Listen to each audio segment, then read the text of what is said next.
बुलढाण्यामध्ये जिल्हा परिषदेच्या शिक्षकांवर कारवाईचा बडगा उगारण्यात आला। विद्यार्थी पटसंख्या कमी झाल्याने 35 शिक्षक निलंबित करण्यात आले। जिल्हा परिषद शाळांचा दर्जा ढासळल्याने अनेक शिक्षकांनाही कारणे दाखवा नोटीस बजावण्यात आली आहे। जिल्हा परिषदेच्या मुख्य अधिकाऱ्यांनी धडक कारवाई सुरू केली आहे। यवतमाळच्या पुसदमध्ये आलेल्या वादळी वाऱ्यामुळे केळीच्या शेतीचं अतोनात नुकसान झालं। या पार्श्वभूमीवर राज्यमंत्री इंद्रनील नाईक यांनी नुकसानग्रस्त भागांची पाहणी केली। तसंच प्रशासनाला त्वरित पंचनामे करून शेतकऱ्यांना योग्य ती मदत करण्याच्या सूचनाही त्यांनी दिल्या।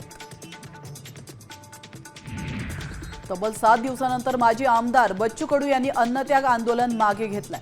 उद्योगमंत्री उदय सामंत यांच्या मार्फत मुख्यमंत्र्यांचं पत्र मिळाल्यानंतर कडूंनी आंदोलन मागे घेतलंय।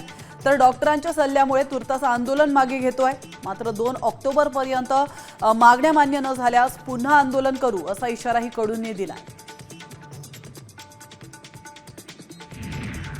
वर्ध्यात एका 42 वर्षीय व्यक्तीचा कोरोनामुळे मृत्यू झालाय। या व्यक्तीला विविध आजार होते। उपचारादरम्यान कोरोना चाचणी पॉझिटिव्ह आली होती आणि या अहवालानंतर प्रशासन सतर्क झालाय। त्यामुळे रुग्णांनी कोरोना लक्षणे आढळून आल्यास तातडीने चाचणी करण्याचं आवाहन प्रशासनानं केलंय। बुलढाणा जिल्ह्यातील जळगाव जामोद तालुक्यातील संत सखारामपूरची वारी पंढरपूरच्या भेटीला पांडुरंगाच्या भेटीला रवाना झाली आहे। टाळ मृदुंग आणि रामकृष्ण हरीच्या गजरात पंढरपूरच्या दिशेने वारी रवाना झाली आहे। या वारकरी दिंडीला निरोप देण्यासाठी भेंडवळ या ठिकाणी हजारो नागरिकांनी उपस्थिती लावली होती।